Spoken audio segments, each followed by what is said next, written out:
Gustavo, aquela pessoa que tá assistindo a gente aqui já pensa em se aposentar vivendo de dividendos. Ela não quer viver de INSS, não quer viver daquela aposentadoria do governo. Ainda bem. Qual é o primeiro passo? O que ela tem que fazer? Porque todo mundo quer chegar na tranquilidade financeira. Você chegou... Em 2005 você conseguiu independência financeira. Foi. Mas qual é o primeiro passo para quem tá nos assistindo para começar a construir a independência dela? Carol comentou agora há pouco, né? Ah, foi só acerto. Não, a minha vida foi cheia de erros, tanto que o primeiro livro nasceu de uma aula que eu vi o professor falando da matemática. Ela falando, cara, não é possível que eu não aprendi isso antes. Não é possível que nos juros que o Brasil tem, na época era 24% ao ano, que as pessoas não aproveitem isso em benefício próprio. Cara, é muito simples, é matemática financeira. O primeiro passo é se envolver mais e aprender mais. Como? 25% das pessoas aprendem lendo. Uma parte muito maior das pessoas aprende assistindo. YouTube, enfim, grava, baixa alguma coisa. Tem gente que não tem tempo de assistir. Cara, põe um fone de ouvido no trânsito. Acho que hoje tem fone seguro, né, para trânsito. Sim. Mas ouça um podcast. Mas envolva-se, entenda. Eu acho que planejamento financeiro ele é muito menos uma questão de matemática, muito mais uma questão de parar e pensar. Pensa, faz as contas. As consequências, se você seguir como você está agora, como você vai estar daqui a 5 anos, daqui a 20, daqui a 30? Daqui a 30, os mais jovens param de trabalhar, vem INSS. Vai ser suficiente? Tem muita gente que com 35, 40 anos faz a conta, eu quero me aposentar com o que eu ganho hoje. Tá errado. Se você quer manter o estilo de vida que você tem hoje, lá na frente vai custar muito mais caro, e não é inflação. O mais caro é uma pessoa com mais idade, por exemplo, se viaja 30 dias por ano, com 35 anos, você vai dormir num hostel, vai dormir no banco do trem, no banco da praça, você é jovem. Com 70 anos, você precisa de um hotel com cama mais alta, que tenha um serviço de quarto mais completo, que seja mais perto da zona turística, para não ter que andar muito. A vida vai ser mais cara com mais idade. Então, você não pode ser modesto em desejar um futuro. Se você vive com 5 hoje, planeja aposentar com 10. Não aposentar com 5 nem com 4, que é o que a maioria faz. Então, para e pensa. Tudo que você fizer de conta vai parecer insuficiente. Ah, mas quanto eu teria que comprar de ações e fundos imobiliários e cripto, não sei o quê, para ter um patrimônio? Quanto você quer ter de patrimônio? 1 milhão? É pouco. Então, seja o ideal, 2, ou 3, ou 5.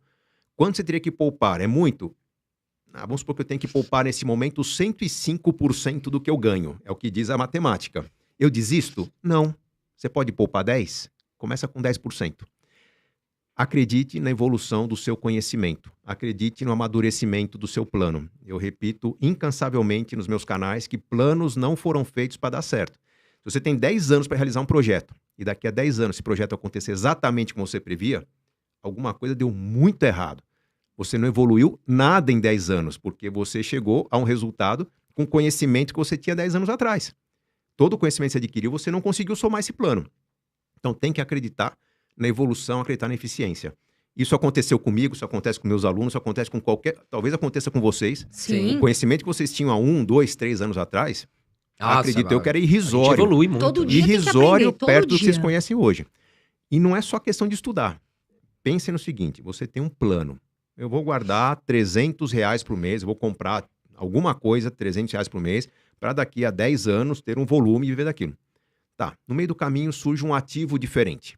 Se você já tem o hábito de investir, aprender sobre um outro investimento é um caminho muito mais curto do que se você não começou o plano, estava lá postergando. Você fala, não comecei o ano passado, deixa eu ver agora. Agora você começa do zero. Se você está poupando 300 por mês e no meio do caminho você tem um aumento de R$150 na sua renda, desses 150 eu vou poupar mais 30. Você traz eficiência para o seu plano. Então você vai agregando elementos. Quando você não tem um plano acontecendo, você fala, mas eu queria ter poupado 300, agora que eu não, percebi que eu não conseguia, tive um aumento de 150, eu vou tentar poupar 150, não vai conseguir. Todo mundo que tem aumento de renda quer alguma recompensa, quer mostrar para a família que está melhor, vai incluir uma assinatura de um streaming, alguma coisa nova na sua vida. Então, os planos vão atrasando se você não tem nenhum plano acontecendo. Quando você tem um projeto acontecendo, todo fato novo, toda a divulgação de boletim focos, toda a ideia que vem do podcast dos Irmãos Dias aqui, acrescenta um elemento a mais num plano que já existia. Você faz um ajuste fino e você melhora. Você sempre evolui. Então, eu recomendo às pessoas que parem, pensem, construam um plano com o conhecimento que tem.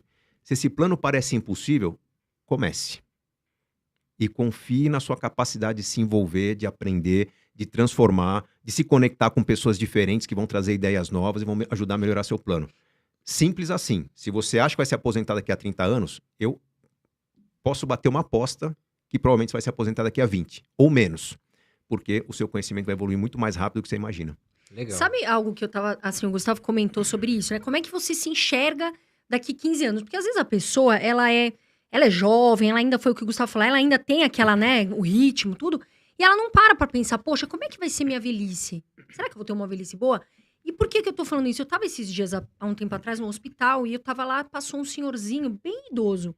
E eu pensei assim, e aí ele tava com a família, tava bem, né, tava sendo assistido, tudo, eu pensei, poxa, graças a Deus que esse senhorzinho tem ali uma condição, né? A gente gostaria que todos os brasileiros pensassem nisso. Então, fica muito nítido que a gente tem que pensar para o amanhã, né, André? Porque às vezes a gente vê as foi o que o pessoas Gustavo falando, falou. Quando a gente fica mais idoso, fica mais caro, né? A gente escuta, hoje eu não quero saber, porque minha vida a Deus pertence, amanhã... Mas tem que tomar cuidado, porque realmente você não sabe o dia de amanhã, mas muito provavelmente você vai ter que trabalhar, ganhar, né? Vai ser muito mais fácil você gastar do que ganhar. Agora, Gustavo, a gente vê muita gente errando. Quais são os principais motivos, os erros principais que você acha que os brasileiros cometem? Vamos lá. Eu vou separar os brasileiros em 2 grupos. O primeiro, não seguir o que você falou, não cuidar do amanhã. O segundo erro, só cuidar do amanhã. O desequilíbrio é o grande erro dos brasileiros, porque eu vejo pessoas que falam, não, calma, se eu for pensar no meu futuro, eu mal consigo dar lazer para o meu filho. Eu mal consigo dar um mínimo de conforto. Então, dane-se o futuro, eu vou apostar que eu vou ser bem-sucedido na carreira e tal. E essa pessoa vai ser traída várias vezes pelas suas expectativas, né? Nem sempre a carreira vai crescer como a pessoa imagina, ela não vai ter tempo ou recurso para fazer um curso, não vai conseguir crescer, não vai aprender sobre investimentos, enfim, a pessoa, em algum momento da vida, vai perceber que não vai conquistar os sonhos que ela quer, e aí passa a ter uma vida um pouco mais resignada, frustrada, triste, essa pessoa vai envelhecer mais rápido. Tem pessoas que talvez por experiência dos pais, né? Meus pais passaram muita dificuldade na velhice, elas começam a cuidar desde cedo do futuro. Só que a gente vê que a pessoa está frustrada, tem muita briga familiar do tipo, não, a gente não vai viajar, senão a gente não consegue garantir nossa independência financeira. A vida é pobre, enquanto a pessoa produz, na expectativa de ser rica quando se aposentar. Eu também posso bater outra aposta aqui, que provavelmente essa pessoa nunca será rica. Por quê? Provavelmente o futuro que ela está desenhando não vai acontecer como ela imagina. Ela não vai ter a saúde que ela deseja ter, ela não vai estar com as pessoas que ela gosta de estar hoje, ela não vai ter os vínculos familiares que ela tem hoje, então ela está meio que desconstruindo a vida dela na expectativa de tentar reconstruir o futuro. Está errado. Quando a gente fala construir o futuro, pensar no futuro, começa por pensar no presente. Eu tenho que ser uma pessoa feliz, eu tenho que ser uma pessoa realizada, eu tenho que estar construindo e realizando sonhos de curto e médio prazo. E tomar todos os cuidados necessários para essa capacidade de realizar sonhos não acabar no futuro. Então, não é um futuro que eu estou comprando vendendo o presente. É eu construir um presente que não acabe no futuro. É como se eu, de repente, amanhã recebesse a notícia de que estou condenado a viver mais uma semana. Né? Isso pode acontecer amanhã, pode acontecer daqui a 80 anos. Sim. Estou preparado para os 2 cenários? Como fazer isso? A gente tem que inverter a ordem das escolhas. Não é não pensar no futuro porque minha vida é cara. Eu primeiro paro, penso, organizo quais são os sonhos que eu quero realizar. Não só o sonho da independência financeira, mas além da independência financeira, vai acontecer em algum momento no futuro, o sonho de viajar de tempos em tempos, o sonho de fazer um curso que eu gostaria de fazer, um sonho de equipar minha casa para ter uma segunda fonte de renda, o sonho de educar bem meu filho, de visitar a família que eu gosto. Vários sonhos. Sonhos custam caro. Se eu quero realizar muitos sonhos na vida, o próximo passo é simplificar o meu estilo de vida. Exato. Eu poderia ter uma casa mais confortável? Não, mas eu poderia, mas eu não vou ter uma casa maior. Eu vou ter uma casa simples, eu vou morar numa kitnet, eu vou ter um carro um pouco mais velho, porque com um carro um pouco mais velho, nas próximas férias, eu vou poder andar num carro de R$1 milhão alugado no autódromo, por exemplo. Legal. Uma casa mais simples, eu vou chegar no fim de semana e falar, porra, é um saco ficar nessa casa que ela é muito apertada. Tudo bem, você tem verba pra caramba pra ir pro teatro, pro cinema, pro museu, pra visitar amigos, dar presente pra amigos. Então, eu tenho uma vida muito mais rica. Se eu penso em ter um custo de vida mais simples, só que muito mais sonhos sendo realizados. Sim, muito mais momentos, né? Exatamente. E uma vida que é muito mais preparada para imprevistos. Porque se eu tenho um custo de vida menor, vem uma pandemia, vem um desemprego, vem uma doença em família, para manter aquele custo de vida menor, basta eu cancelar o passeio das próximas semanas. Basta eu adiar por 3 meses aquele curso que eu ia fazer mês que vem. Com qualidade de vida, eu tenho mais flexibilidade no orçamento do que com Exatamente. custo de vida.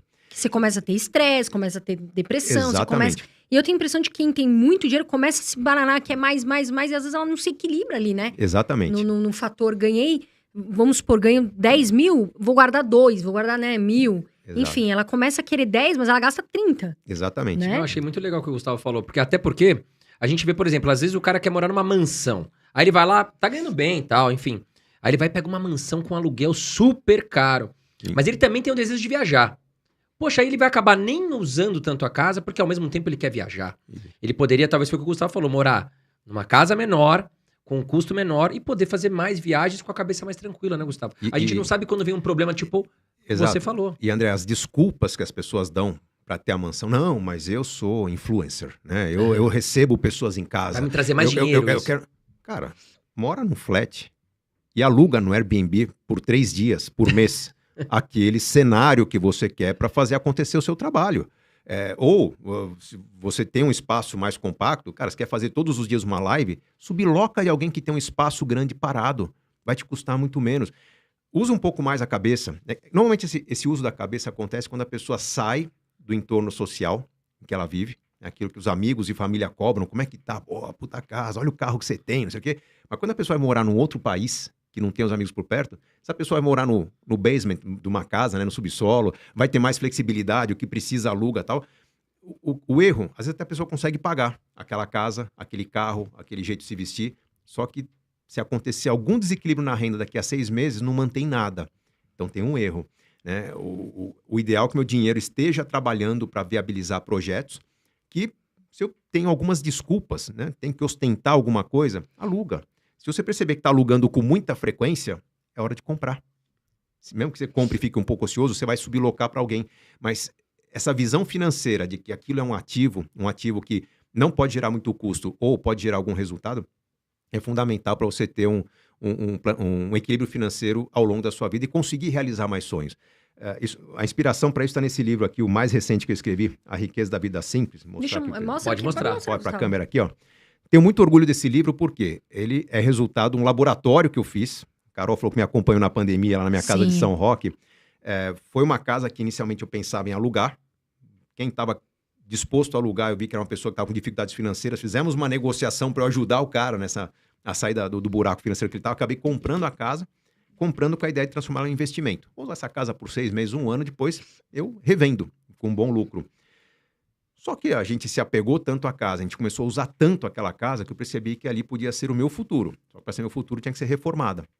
E aí, para reformar a casa, numa área de proteção ambiental, que é onde ela está instalada, falei, vamos fazer uma reforma sustentável.